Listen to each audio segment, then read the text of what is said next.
오늘 본문의 말씀에 보면 많은 말씀들이 나와 있습니다만은 특별히 오늘 그 1절부터 12절부터 14절까지 쭉 보시면은 오늘 말씀의 핵심은 14절에 초점을 맞추고 오늘 저와 여러분들과 함께 이 말씀을 중심으로 예배되고 준비된 하나님의 은혜를 나누고자 합니다. 그런 의미에서 12절에서 14절까지 우리 한 번 더 읽어볼까요? 12절에서 14절까지 시작. 그러므로 너희는 하나님이 택하사 거룩하고 사랑받는 자처럼 긍휼과 자비와 겸손과 온유와 오래 참음을 옷 입고, 누가 누구에게 불만이 있거든 서로 용납하여 피차 용서하되 주께서 너희를 용서하신 것 같이 너희도 그리하고 이 모든 것 위에 사랑을 더하라. 이는 온전하게 매는 띠니라. 아멘. 네.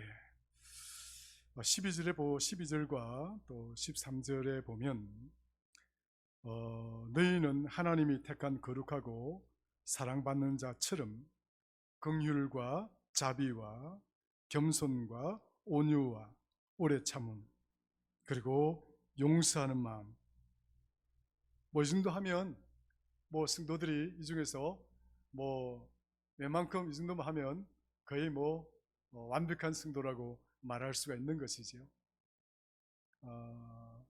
성경이 우리에게 가르치는 교훈들 많은 내용들이 있지만은 오늘 본문에 나와 있는 12절과 13절에 나와 있는 이 말씀들 그대로만 해도 성도들은 정말 인격적으로나 혹은 윤리적으로나 도덕적으로나 또 여러 가지 성도의 그런 어떤 믿음의 삶에 있어서나 정말 흠잡을 데 없는 그런 아름다운 모습이라고 할 수가 있을 것입니다. 오늘 12절, 13절을 오늘 저와 여러분들의 그 믿음의 삶에 있어서 거울이 되었으면 좋겠다. 먼저 이런 말씀을 드립니다. 그런데 이 정도면 다 좋은데 여기에 뭐라고 그랬습니까? 14절. 우리 14절 같이 한번 읽어볼까요? 시작. 이 모든 것 위에 사랑을 더하라. 이는 온전하게 매는 띠니라. 할렐루야. 그러니까 이 모든 것들, 그러니까 윤리적으로도 우리가 잘 살고 도덕적으로도 우리가 잘 살고 또 우리가 성도의 삶을 이렇게 누구에게나 이렇게 존경받을 수 있는 삶들을 이렇게 잘 살아내는데 그 모든 것들 위에 무엇을 더하라? 사랑을 더하라. 사랑을 더하라. 그런데 이 사랑을 더하는 것이 뭘 의미하느냐? 온전하게 매는 띠가 된다. 성도를 하여금 온전케 하는, 온전하게 매는 띠가 된다. 그러니까 이 띠를 딱 이렇게 매고 나면 그 어떤 누구도 이 흠을 낼 수가 없다는 거예요.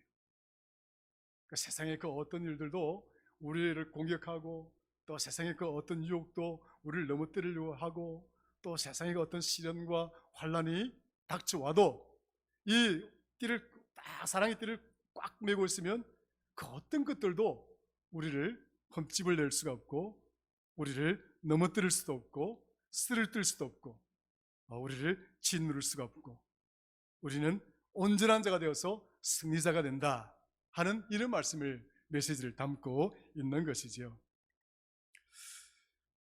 그래서 오늘 이 14절 말씀을 중심으로 해서 허리를 동이라 하는 제목을 잡아 보았습니다. 한번 따라 하십시다. 다시요. 허리띠를 동이라. 네, 허리띠를 동이라. 허리띠를 동이라. 자, 이 허리띠를 동이다라고 하는 말은 좀 더 쉽게 말하면 허리띠를 졸라매라. 허리띠를 꽉 졸라매라. 이렇게 말할 수 있는 거예요. 동이다. 이 동이다라고 하는 이 말은 순수 우리나라 말이죠. 그런데 이 동이다라는 말은 무슨 뜻이냐면 여러분들이 무엇인가 어떤 일들을 하고자 할 때 자신이 가진 힘, 그러니까 내가 가진 어떤 힘 있죠? 어떤 힘이나 능력들이 이렇게 분산되지 않도록 여기에도 신경 써야 되고 저기에도 신경 써야 되고 온갖 일에 신경을 쓰다 보면 우리가 가진 어떤 능력이나 힘들이 막 분산되잖아요.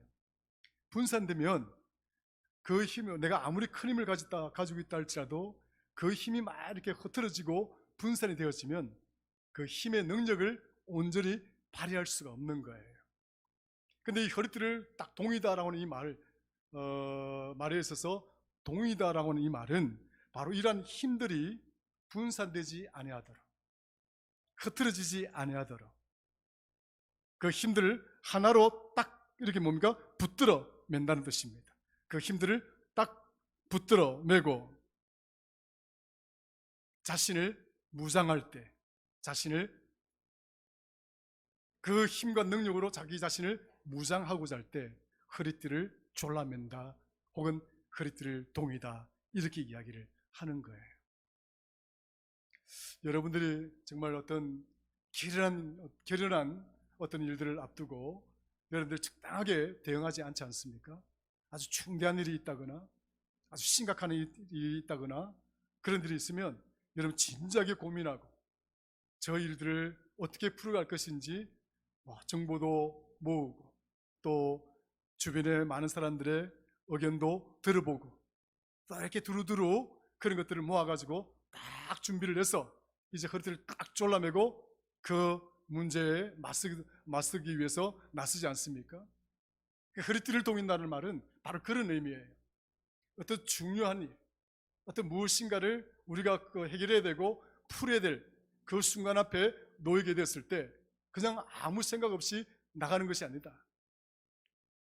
그냥 이렇게 내가 가진 힘들을 대충 여기다가 이렇게 대충 던져도 놓고 적당하게 그 힘을 가지고 나가는 모습이 아니라 여기에 쏠려 있었던 힘, 저기에 쏠려 있었던 힘, 온갖 곳에 잣단 곳에 이렇게 막 관심을 쓰고 신경을 쓰고 있던 그런 힘들을 딱 멈추고 그 모든 힘들을 한 곳에다가 딱 끌어모으는 거예요.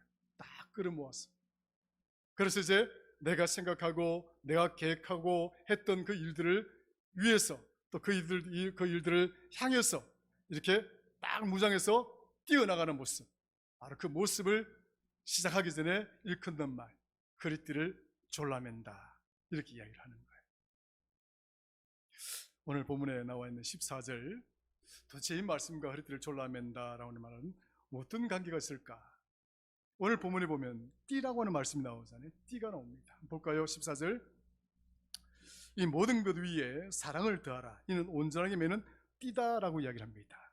여기서 띠다라고 하는 것은 신제스모스라고 하는 뜻입니다. 헬라어로 신제스모스. 이 신제스모스라고 하는 이 단어는 세 가지의 기본적인 뜻이 있어요. 첫 번째는 뭐냐면 붙들어 매는 것입니다. 사랑이란 붙들어 매는 것이다. 그 사랑은 우리를 꽉 붙들어 매는 것이다. 두 번째, 이 신제스모스는 연결시키는 것이다. 연결하는 것이다. 그러니까 우리가 사랑을 더하라는 말은 이것은 서로 연결시키는 것을 말합니다.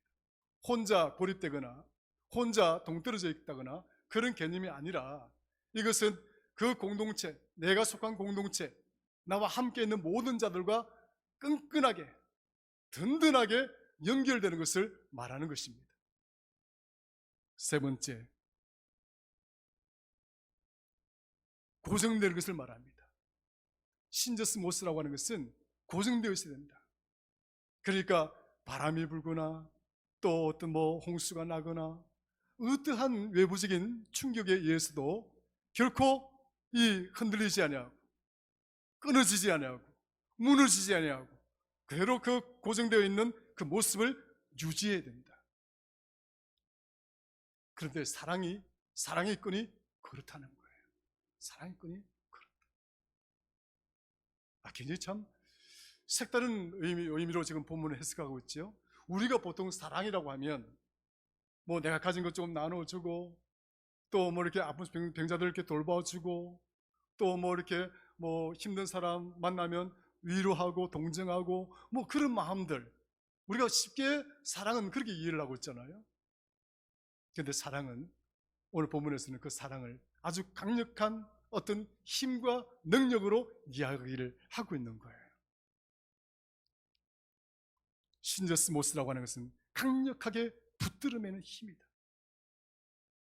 이 사랑의 끈을 내가 딱 메고 있는 한 그것은 그 어떤 것으로도 이렇게 끊을 수가 없는 거예요. 끊어낼 수가 없다. 끊어낼 수가 없고, 또 어떤 주변의 환란도 나를 묶여져 있는 상태에서 무너뜨릴 수도 없고, 어떤 강력한 힘을 이야기하고 있습니다.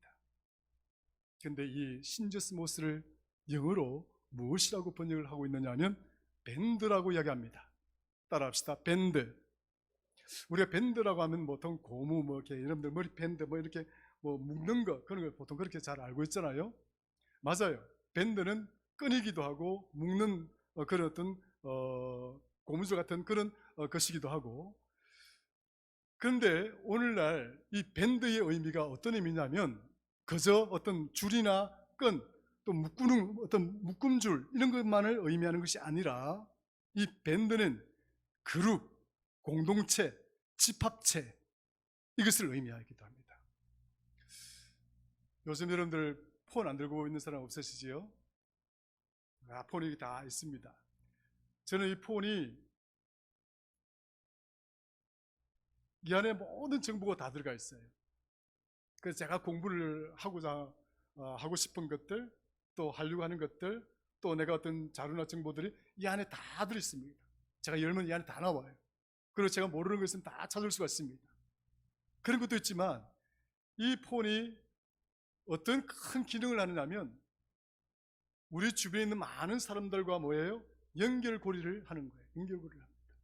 제가 만약에 오늘 이 폰을 잃어버리게 되면 내일부터 당장 그 잃어버린 그 순간부터 저는 여러분들과 전화도 할 수가 없고 여러분들에게 어떤 문자도 전할 수도 없고 이제 관계가 단절되어져 버리는 거죠. 그래서 누구나가 이 폰이 없으면 굉장히 이제 불편한 시대를 살아가고 있습니다. 누구나가 할 것 없이 그런 거예요. 그런데 이 폰의 기능들 중에서 여러분들이 많이 애용하는 그 프로그램이 있습니다. 그 프로그램들 중에 카톡 쓰시는 분 손 한번 들어보세요. 카톡이라고 하는 프로그램 손 한번 들어보세요. 카톡 노란 바탕에 까똑 하는 거 있잖아요. 까똑 하는 거 쓰시죠? 혹은 페이스북 쓰시는 분 계세요? 페이스북 쓰시는 분 손 한번 들어보세요. 예, 페이스북은 조금 좀 이렇게 이 SNS라고 그러죠. 이 네트워크에 대해서 좀 더 이렇게 잘 알고 좀 전문적인 그런 어떤 지식을 갖고 있는 분들이 많이 애용하는 거죠. 특히나 트위트 같은 것들 다 그렇습니다. 쉽게 이야기를 하자면 우리가 카톡을 이용하잖아요. 근데 카톡을 이용하다 보면 그 카톡에 여러분들이 아는 사람들 이름들이 다 이렇게 올라와 있습니다. 근데 제가 매일 아침마다 여러분들에게 아침 말씀을 전하지 않습니까? 새기도 마치고 제가 이 말씀을 전하는 분이 아마 150여 분 정도 됩니다. 150여 분, 160여 분 정도 되는데, 근데 이걸 다 이렇게 한꺼번에 다 끌어모아서 보낼 수가 있어요. 예컨대 우리 교인들만 이렇게 한 자리로 다 불러 모을 수가 있습니다. 우리 이현수 장로님, 우리 황승혜 목사님, 이성호 장로님 해서 한꺼번에 그 방에다 다 모아가지고 제가 글자 하나 딱 치면은 그 방에 들어온 모든 사람들이 그 글을 다 볼 수 있도록 할 수 있어요. 그걸 단체방이라고 그러죠. 단체방을 만들어서 할 수가 있습니다. 그런데 제가 그렇게 하지 않아요.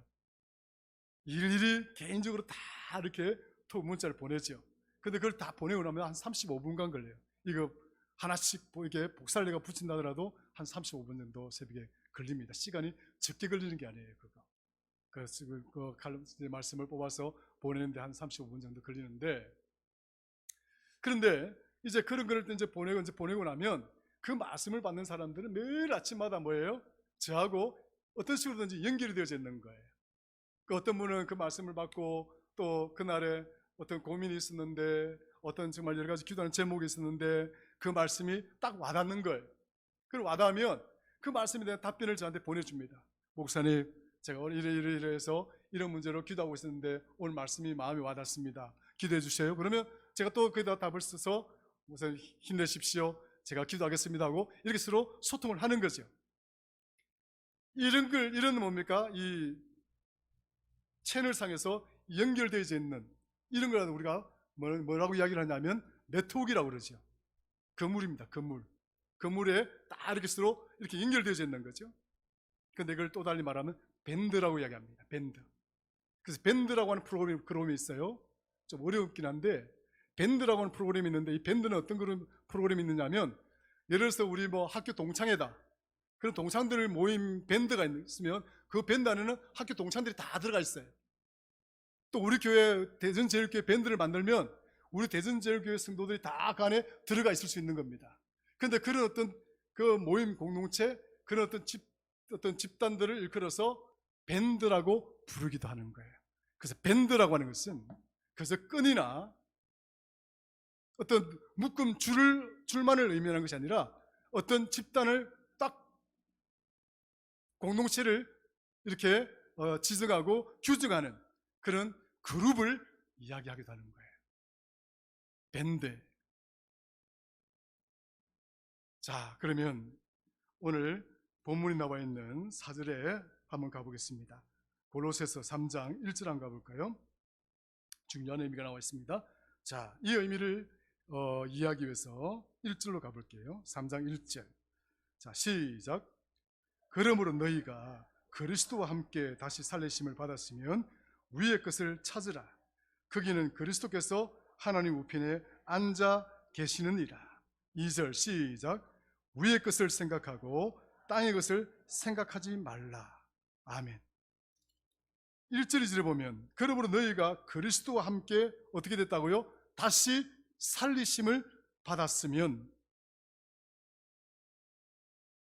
예수 그리스도와 함께 다시 살리심을 받은 자들은 무엇을 해야 된다고요?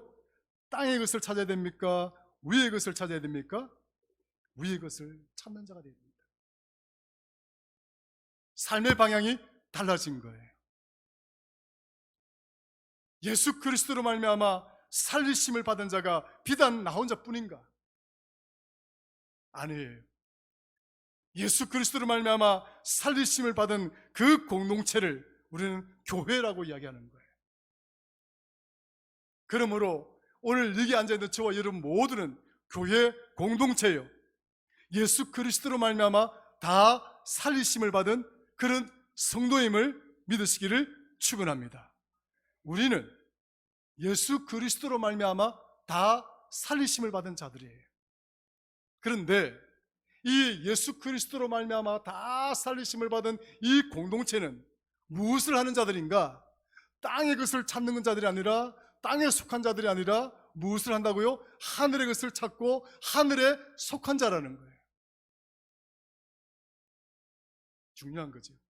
내가 예수 그리스도를 믿고 산다는 이 의미는 또 달리 말을 하자면 나는 땅에 속한 자가 아니라 어디에 속한 자라고요? 하나님께, 하나님 나라에 속한 자라는 거예요. 자, 이걸 우리 밴드라고 하는 의미에서 이야기를 해보자고요. 밴드가 끈이나 어떤 묶음줄 외에 집단, 그룹이라고 이야기했습니다. 그럼 우리는 세상의 밴드에 묶여 있는 자입니까? 아니면 하나님 나라의 밴드에 묶여져 있는 자들입니까?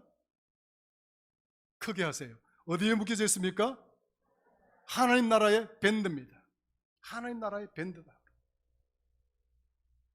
그런데 오늘 지금 본문에서 이야기하고 있는 사랑이란 바로 그 하나님의 나라에 속한 자로서, 예수 그리스도로 말미암아 살리심을 받은 자로서 그 공동체를 끈끈하게 올가매는, 그것을 아주 굳건하게 메어주는, 붙들어주는 그 끈인데, 그 끈이라고 하는, 밴드라고 하는 거예요. 그 밴드라고 하는 것인데, 그 강력한 힘을 가진 밴드가 뭐예요? 사랑이다. 예수 그리스도를 말미암아 살리심을 받은 바로 그 공동체, 그 그룹을 굳건하게 붙들고 있고, 그 굳건하게 메고 있고, 그것을 강력하게 올가매고 있는 강력한 줄은 뭐냐? 그것은 사랑이라고 하는 거예요. 누구의 사랑일까요? 누구의 사랑이에요? 하나님의 사랑인 거예요. 예수 그리스도의 사랑인 거예요. 중요하지요. 골로새서 오늘 우리가 읽은 본문을 잘 보세요. 12절 13절 쭉 이렇게 보시면 겸손하라, 인내하라, 용서하라 뭐 이렇게 등등 우리가 할 수 있는 성도들이 해야 될 일들이 다 나오잖아요. 그런데 그 모든 것들 위에 무엇을 더하라? 사랑을 더하라. 이 사랑이 뭐냐? 그저 윤리적인 것, 도덕적인 것, 그 이상의 것이라는 거예요. 여러분들, 사랑이 윤리를 뛰어넘고 사랑이 도덕을 뛰어넘는 것이라고 한다면 그것은 무엇일까요? 하나님이 저와 여러분들을 불쌍히 여기사 스스로 인간이 되시고 십자가를 지셔서 그 십자가 위에서 죽으시기까지 자기의 몸을 버려 우리를 살리신 사랑인 거예요. 이건 윤리가 아니에요. 이건 도덕이 아니에요. 하나님이 우리를 굳건하게 매는 이 사랑은 궁극적으로는 윤리적인 것도 아니고 도덕적인 것도 아니라, 이 말은 여러분들이 윤리적이지 말아야 된다, 도덕적이지 말아야 된다 그런 의미가 아니에요. 그것을 완전히 뛰어넘는 거예요. 어떤 윤리가 자기의 몸을 버려서 십자가 위에 나를 위해서 대신 죽어줄 사랑이 있습니까? 어떤 도덕적인 가르침이 나를 십자가에 못 박아 죽이시면서 이웃을 살리겠다라고 하는 도덕이 있습니까? 하나님의 사랑이란 그 모든 것 위에 사랑의 끈으로 굳건하게 맨다라고 하는 이 맨다는 이 의미는 윤리적인 묶음도 아니에요, 도덕적인 묶음이 아니라 저와 여러분들을 예수 그리스도의 십자가의 보혈로 사서 정말 이 세상에 속한 자로 영원히 죽음의 늪에 빠져서 살아가는 자로 내어버려 두지 아니하고 영원히 사는 하나님 나라의 백성으로 하나님께 속한 자로 굳건하게 붙들어 메워 주신 하나님의 밴드로, 그 하나님 밴드 속에 속한 자로 살아가도록 하기 위해서 오늘 이 사랑의 끈을 더하라고 하는 거예요. 이게 더 중요한 거예요. 여러분들이 선한 삶을 살아야 됩니다. 여러분들은 윤리적으로도 살아야 됩니다. 그리고 그 이상 그 의미를 뛰어넘는 것까지 살아낼 수 있어야 되는데, 그것이 뭐냐? 바로 하나님께서 나를 십자가를 통하여 구원하신 이 구원의 은혜에 감사하고 그 은혜를 깊은 감동으로 내 마음속에 충만하게 하여서 이 세상을 살아낼 때 우리는 하나님 나라에 속한 자가 될 수가 있는 것입니다. 세상에 속한 자가 되지 마라. 예수 그리스도로 살리심을 받았으면 이제 위의 것을 찾는 자가 되어야 된다. 성도 여러분, 우리가 위의 것을 찾고 그 모든 것들이 뭘 의미하느냐? 바로 사랑의 끈으로 굳건하게 매는 것을 의미합니다. 그러므로 교회 공동체는, 그러므로 저와 여러분들은 이제 어떤 자들이냐면 하나님께서 우리를 택하셔서 위의 것을 찾는 자가 되게 하셨고, 그 위의 것을 찾는 그 동기와 그 명분은 무엇이냐면 하나님이 스스로 인간이 되셔서 자기 몸을 십자가에 내어버려 죽으시기까지 나를 사랑하신 그 사랑이 이유가 되었고 원인이 되었다는 사실을 우리가 잊지 않는 거예요. 그걸 잊어버리면 여러분이 아무리 도덕적으로 살아도 의미가 없는 거예요. 여러분이 아무리 인내하고 여러분이 아무리 겸손하여도 그 윤리적으로 훌륭할 뿐이지, 하나님은 결코 그 윤리적인 훌륭함 때문에 저와 여러분들을 구원시키는 것이 아닙니다. 하나님이 저와 여러분들을 그 사랑하신 모습이 독생자를 십자가에 못 박아 죽이시면서까지 그 사랑하신 그 사랑의 끈으로 우리가 허리를 동이지 않으면, 우리의 삶을 그 사랑의 끈으로 이렇게 꽉 묶어내지 못한다고 한다면 우리의 윤리적 삶이나 그 도덕적인 삶은 바로 그 이상도 아니고 그 이하도 아닌 거예요. 그저 땅에서 그저 훌륭하게 사는, 착하게 사는 그 이상도 아닌 거예요. 여러분들이 정말 이 땅에서 선하게 살다가 그냥 그렇게 죽을 것입니까? 좀 훌륭하게 살다가 그것이 여러분들 인생의 목적입니까? 우리는 그것을 뛰어넘어서 저 하늘에 속한 자로, 하나님께 속한 자로 영원히 사는 하나님의 백성으로 살아가는 그런 성도가 되어야 될 줄로 믿습니다. 로마서 1장 14절이죠. 로마서 1장 14절은 너무나 유명한 말씀입니다.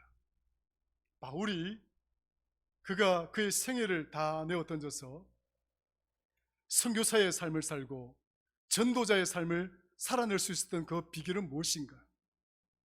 그는 예수 그리스도를 만났고 그 예수 그리스도를 만남이 그의 인생을 완전히 바꾸어 버렸습니다. 내가 무엇이간데 나 같은 괴물과 같은 존재, 나 같은 이런 싹한 이런 존재를 불쌍히 여기셔서 나를 구원해 주셨는가? 그 은혜와 그 사랑, 바울이 완전히 녹아내린 거예요. 그래서 그는 말합니다. 나는 야만인이나 헬라인들에게 나는 빚진 자입니다. 어리석은 자나 지식이 있는 자에게도 나는 빚진 자입니다. 무엇에 대한 빚이라고요? 사랑의 빚진 자입니다. 아니, 바울이 왜 사랑의 빚진 자가 되었습니까? 헬라인하고 무슨 관계가 있길래? 이방인하고 무슨 관계가 있길래? 지식인들하고 무슨 관계가 있길래? 어리석은 자와 무슨 관계가 있습니까? 그저 모른 척하면 끝나는 거 아니겠어요? 그저 눈 감으면 끝나는 거 아니겠습니까? 근데 그는 말합니다. 나는 저 사람에게 사랑의 빚을 줬다. 나는 저 사람에게 사랑의 빚을 줬다. 그 빚이 뭐예요? 그가 받은 하나님으로부터 받은 사랑입니다. 나 같은 죄인이 무엇이라고 주님을 만나고 보니까 그 사랑이 너무나 뜨거운 거예요. 우리 주님 앞에 서고 나니까 그냥 피상적으로 들려왔던 그 사랑이라는 그 단어가 자기를 그렇게 뜨겁게 만들어버린 거예요. 그리스도의 그 십자가의 모습이 그가 가진 모든 것들을 내팽개치고 오직 남아있는 자기의 여생을 오직 하나님을 위하여, 오직 그리스도를 위하여, 오직 복음을 위하여 살아가는 자로 자기 인생을 바꾸어 버린 것입니다. 그것이 뭐냐? 하나님의 사랑이라는 거예요. 내게 이런 사랑을 베풀어 주시다니 도저히 갚을 길이 없는 거예요. 예수를 만나고 난 다음에, 여러분들이 하나님의 백성이 되고 난 다음에 여러분들은 이런 바울과 같은 절절함을 느껴보신 적 있으십니까? 바울이 느꼈던 이 하나님에 대한 이 사랑의 그 뜨거움을 여러분 느껴보신 적 있으시나요? 내가 무엇이간데 하나님 나라에 속한 자의 이 밴드 안에, 하나님의 그 밴드 안에 나를 불러주시고 내가 무엇이간데 나를 이렇게 하나님의 거룩한 백성으로 예배자로 삼아주셨습니까? 이렇게 우리가 바울에게 질문할 때 그것은 다른 이유가 있는 것이 아닙니다. 오직 하나님의 크신 사랑입니다. 나는 그걸 다 갚을 수가 없고 내가 그걸 다 보답할 수가 없고, 그러나 바울은 생각합니다. 결국 내가 할 수 있는 것, 결국 내가 그 사랑에 보답할 수 있는 것은 저 야만인들에게 이 복음을 전하는 것이다. 저 야만인들에게 예수 그리스도를 만나게 해주는 것이고, 저 헬라인들에게 복음을 알지 못하는 자들에게 예수 그리스도를 만나게 해주는 것이고, 어리석은 자들에게 하나님을, 예수님을 만나게 해주는 것이고, 지식이 있는 자도 하나님을 만나게 해주는 것, 그것이 내가 하나님으로부터 진 이 빚을 갚는 것이다 라고 고백을 하고 있는 것입니다. 사랑의 빚진 자다. 여러분, 오늘 골로새서에서 바울은 말합니다. 내가 이 사랑의 띠를 매는 자가 되어야 한다 하는 거예요. 윤리적이고 도덕적인 것도 중요하지만 그것을 뛰어넘는 그 이상의 것, 그것이 뭐냐? 바로 예수 그리스도를 만남으로 말미암아 나 같은 죄인이 하나님 나라에 속한 자, 하나님의 밴드에 속한 자로 만들어주신 것, 그 은혜를 평생 갚으며 살아갈 수 있도록 그것을 하나님께 결단하고 기도하는 그 삶을 오늘 성경 우리에게 가르쳐주고자 하는 거예요. 저는 이제 말씀을 마치고자 합니다. 우리 교회는 이제 올해 2022년도에 하나님의 대역전에 대망하라라고 우리가 이렇게 크게 표를 잡았습니다. 한번 읽으십시다. 시작. 하나님의 역전을 대망하라. 한 번 더 읽겠습니다. 시작. 하나님의 역전을 대망하라. 할렐루야. 하나님의 역전의 축복을 대망하십시오. 그 일들을 이 공동체가 무엇으로 감당할 것인가? 우리 스스로가 허리띠를 졸라매야 됩니다. 허리띠를 동이는 자가 되어야 됩니다. 허리띠를 졸라매고 하나님의 사랑의 끈으로 굳건하게 우리 허리를 동이었어요. 이 교회 밖에 나서는 순간 죽어가는 많은 자들에게 예수 그리스도의 복음을 전하고 주의 사랑을 전하는 그 삶들을 우리가 살아낼 수가 있어야 됩니다. 많은 교회에서 전도하자, 전도해라, 그리고 전도 프로그램 만들어내고 다 합니다. 그것은 어디에서 기인이 나는가? 하나님 사랑에 보답하는 거예요. 하나님 사랑에 보답하는 거예요. 저와 여러분들이 하나님 사랑에 듬뿍 사랑을 받은 자라고 고백을 한다면, 저와 여러분들이 하나님 나라에 속한 자라고 고백을 한다면, 저와 여러분들이 하나님의 그 사랑의 끈에 묶여져 있는 그런 성도라고 고백을 한다면, 바울의 고백처럼 죽어가는 많은 영혼들을 다시 살리는 그런 역사를 통하여 우리 교회가 하나님이 그 대역전의 축복을 어떻게 이끌어 가시는가를 우리가 생생하게 목격하게 되는 그 때를 우리가 보게 될 줄로 믿습니다. 여러분, 움직이십시오. 허리띠를 졸라매고 죽어가는 영혼들을 깊이 사랑하는 그 마음으로 복음을 전하십시오. 그래야 하나님이 이 교회를 향하여 예비하신 대역전의 축복이 우리를 기다리고 있을 것입니다. 우리가 움직이지 않으면, 우리가 그 그릇들을 준비하지 않으면 하나님은 채울 수가 없습니다. 저와 여러분들이 올 한 해 하나님의 대역전의 축복을 받기를 원하신다면 가장 먼저 내 주변에 죽어가는 영혼들에 대한 그 뜨거운 사랑을 다시 한번 불태우는 그런 시간들로 이어질 수 있기를 주의 이름으로 간절히 축원합니다. 허리띠를 졸라매고 복음의 현장으로, 생명의 현장으로 나아가는 저와 여러분들, 우리 교회가 될 수 있기를 주의 이름으로 축원합니다.